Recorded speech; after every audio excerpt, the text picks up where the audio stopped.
လာပါကျွန်တော်တို့ထိုင်းနေဆေးရုံကနေကြည့်ဆိုပါတယ်ညဟုတ်အဒီနာမည်နဲ့ကျွန်တော်တို့ဆေးရုံကိုဘယ်လိုသိရှိကြောင်းလေးမိတ်ဆက်ပေးပါည ဒီ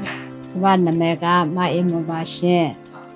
ဟိုဒီလာတဲ့တောင်းငါတော့သမီးရဲ့မွေးရွှင်နေတဲ့ဆက်ရောက်လာတာပေါ့ဘောလက္ခဏာကစစကြတော့မူမနေတော့ငါကြတော့အနာစိမ့်လိုမျိုးကွာ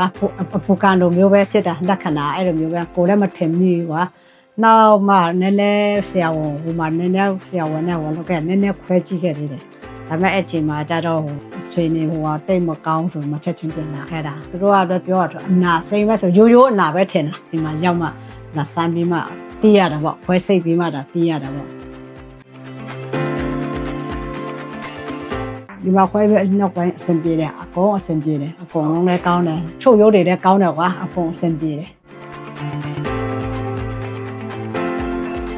တီတော့စိတ်ဆင်းရဲတယ်ဘောနော်ဘလို့လဲစိတ်တအားကြသွားပြီ ဟုတ်ကဲ့ ဒီယောဂါကိုလည်းမကူတော့ဘူးနဘစေတော့ဘာပဲဖြစ်ဖြစ်အသက်လည်း60ကျော်ပြီနောက်ဆုံးကြတော့ကလေးတွေမရတော့ဘယ်လိုလာလောက်ရတာရှိတယ်ဒီနဲ့အားရလို့လည်းခဏလာတော့ဗောအချိန်တိုင်းလာတော့ဗော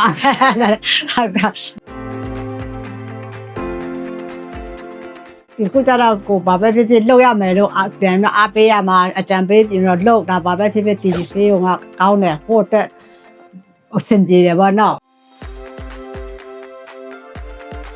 ဝန်ဆောင်မှုလည်းကောင်းတယ်ကိုတက်လည်းဟိုအဆင်ပြေတယ်လေဘာမှကိုလူတွေသိမရှိပါဘူး